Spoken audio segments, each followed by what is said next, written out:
नमस्कार दोस्तों, स्वागत है आप सभी का जीके मास्टर्स में, जहां मिलती है आपको सबसे भरोसेमंद और लेटेस्ट करंट अफेयर की जानकारी, वो भी बिल्कुल आसान भाषा में।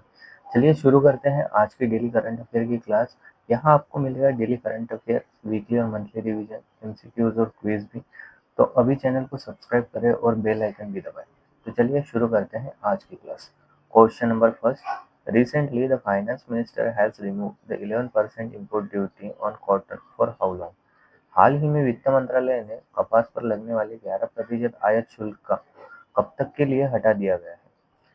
फर्स्ट है 30 सितंबर, बी है 30 अक्टूबर, सी है 30 नवंबर या डी 30 दिसंबर। तो इसका करेक्ट आंसर है ऑप्शन नंबर ए 30 सितंबर। हाल ही में भारत सरकार ने कपास पर लगने वाले 11% इम्पोर्ट ड्यूटी को अस्थायी तौर पर हटा दिया है। यह आदेश 19 अगस्त 2025 से लागू हुआ है और 30 सितंबर 2025 तक वैध रहेगा। कपास पर कुल मिलाकर लगभग 11% टैक्स लगता है, जिसमें शामिल थे बेसिक कस्टम ड्यूटी, उसके बाद आता है एआईडीसी यानी कि agriculture infrastructure and development cess, बाद में थर्ड सोशल वेलफेयर सरचार्जेस। अब सरकार ने इसे अस्थायी रूप से शून्य कर दिया है। सरकार ने यह कदम क्यों उठाया? सबसे पहला, टेक्सटाइल और गारमेंट उद्योग में कच्चे माल यानी कि कपास की कमी हो रही थी। दूसरा है, कपास के दाम भारत में ज़्यादा बढ़ गए थे, जिससे कपड़ा उद्योग की लागत भी बढ़ रही थी। तीसरा है, इसमें एक्सपोर्ट यानी कि निर्यात पर असर पड़ रहा था, क्योंकि महंगे कपड़े विदेशों में कम बिक रहे थे। उसके बाद है चौथा कारण, आयात शुल्क हटाने से सस्ती कपास आयात हो सकती है और उद्योग को राहत मिली। इसमें किसानों का क्या पक्ष है वो भी देख लेते हैं। गुजरात और महाराष्ट्र के कपास किसान इस फैसले का विरोध कर रहे हैं। उनका कहना है कि अभी भारत में नई फसल आने वाली है, अक्टूबर नवंबर में आती है हमेशा। अगर सरकार सस्ती विदेशी कपास आयात कर देगी तो भारतीय कपास का दाम गिर सकता है। यानी फायदा उद्योग को होगा, लेकिन नुकसान किसानों को झेलना पड़ सकता है। ठीक है, देखते हैं question number seven. IBM and which space agency have jointly developed an open source AI model called Surya?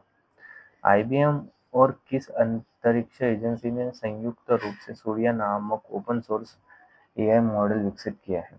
A ISRO, B NASA, C JAXA, D रिस्कॉस्मोस। इसका करेक्ट आंसर है ऑप्शन नंबर बी। इसका करेक्ट आंसर है ऑप्शन नंबर बी नासा। क्या है Surya model? Surya model एक open source AI model है जिसे IBM और नासा ने मिलकर विकसित किया है। यह किसी अन्य एजेंसी के साथ नहीं बनाया गया है। सूर्या का उद्देश्य क्या है? यह मॉडल सूर्य से संबंधित खगोलीय घटनाओं जैसे कि सोलर फ्लार्स, कोरोनाज मास इंजेक्शन को तेजी से और अधिक सटीकता से प्रेडिक्ट करने में सक्षम है। इसका उपयोग स्पेस वेदर की भविष्यवाणी यानी कि अंतरिक्ष के मौसम की चेतावनी के लिए भी किया जा सकता है। ऐसे स्थानिक प्रदूषण जो सैटेलाइट, जीपीएस, पावर ग्रिड और संचार प्रणाली पर प्रभाव डाल सकते हैं, उन्हें रोकने में यह मददगार हो सकता है। IBM और नासा ने पृथ्वी नामक प्रसिद्ध फाउंडेशन मॉडल्स की जोड़ी पहले बनाई थी, जो पृथ्वी के मौसम और जलवायु का पूर्वानुमान करते थे। सूर्या इसी सहयोग का विस्तार है, लेकिन इस बार फोकस सूर्य और अंतरिक्ष मौसम पर है। इस परियोजना में नासा की इम्पैक्ट एआई टीम और IBM रिसर्च यूरोप के वैज्ञानिक शामिल रहे। ठीक है, देखते हैं next question. Recently which state government has announced that no new Aadhaar card will be issued to any person above 18 years of age in the state? हाल ही में किस राज्य सरकार ने घोषणा की है कि राज्य में 18 वर्ष से अधिक उम्र के किसी भी व्यक्ति को नया आधार कार्ड नहीं जारी किया जाएगा? ए मणिपुर, बी मेघालय, सी राजस्थान या डी आसाम। करेक्ट आंसर है डी आसाम। असम सरकार ने यह निर्णय लिया है कि 1 अक्टूबर 2025 से राज्य में पहली बार आधार कार्ड के लिए आवेदन कर रहे 18 वर्ष से अधिक आयु के लोगों को नया आधार कार्ड जारी नहीं किया जाएगा। यह स्पष्ट रूप से निर्दिष्ट किया है कि यह निर्णय अवैध प्रवासियों को आधार कार्ड बनवाकर नागरिक सेवाओं का लाभ उठाने से रोकने के उद्देश्य से लिया गया है। आवेदन करने के लिए अंतिम मौका है। जो 18 वर्ष से अधिक आयु के नागरिक अब तक आधार आवेदन नहीं कर पाए हैं, उन्हें सितंबर 2025 के अंत तक आवेदन करने का अंतिम मौका दिया गया है। इसके बाद केवल दुर्लभतम परिस्थितियों में ही जिला कमिश्नर की अनुमति से ही विदेशी न्यायाधिकार एवं पुलिस विशेष शाखा की रिपोर्ट के आधार पर आदेश जारी हो सकता है। कुछ विशेष समुदायों को यह रोक 1 वर्ष के लिए लागू नहीं होगा, जिनमें आते हैं एससी कैटेगरी, एसटी, बाद में आते हैं चाय बागान समुदाय, जिन्हें टी गार्डन वर्कर्स भी कहते हैं। इन समूहों में अभी भी संभावना नहीं है कि सभी को आधार कार्ड मिल गया हो, इसलिए उन्हें 1 वर्ष तक विकल्प जारी रखा गया है। प्रशासन की प्रक्रिया में बदलाव आएंगे कुछ। इस कदम से पहले ही जून 2025 में असम सरकार ने घोषणा की थी कि 18 वर्ष से ऊपर के व्यक्तियों को आधार कार्ड अब केवल जिला कमिश्नर के कार्यालय से ही जारी होंगे। इसमें भी सत्यापन प्रक्रिया को पकड़ा करने का प्रयास रहा है। देखते हैं next question. When will the Income Tax Act 2025, which was recently approved by the President Droupadi Murmu, comes into force? हाल ही में राष्ट्रपति द्रौपदी मुर्मू ने मंजूरी प्राप्त आयकर अधिनियम 2025 कब से लागू होगा? ए जनवरी 1, 2026, फरवरी 1, 2026, मार्च 1, 2026 या अप्रैल 1, 2026? करेक्ट आंसर है option number D, April 1, 2026। Reserve bank of India ने एयू स्मॉल फाइनेंस बैंक को एक यूनिवर्सल बैंक बनने की दिशा में इन प्रिंसिपल एक्सेप्टेंस दी है। यह कदम बैंकिंग इतिहास में महत्वपूर्ण है, क्योंकि यह पहली बार है जब कोई स्मॉल फाइनेंस बैंक को ऐसी अनुमति मिली है। AU small finance bank RBI का ऑन टॉप लाइसेंस मार्ग अपनाते हुए सबसे पहला एसएफबी बन गया है, जिसे यूनिवर्सल बैंकिंग लाइसेंस मिला है। हालांकि अन्य एसएफबीज जैसे कि उज्जीवन, जाना, इक्विटास आदि भी है, लेकिन किसी ने अभी तक यूनिवर्सल बैंक बनने के लिए इन प्रिंसिपल अप्रूवल नहीं पाया है। सिर्फ अमेरिका है जिसने यह मंजूरी पाई है। एयूएसएफबी को यह लाइसेंस क्यों मिला? एयूएसएफबी ने आरबीआई द्वारा निर्धारित सभी कड़े मानदंड पूरे कर लिए हैं, जिनमें शामिल है कम से कम 5 साल का असंतोषजनक प्रदर्शन होना, कम से कम 1000 करोड़ की नेटवर्क, स्टॉक एक्सचेंज में सूचीबद्ध होना, लगातार 2 वित्तीय वर्ष में लाभकारी होना। इतिहास में इसकी अहमियत क्या है?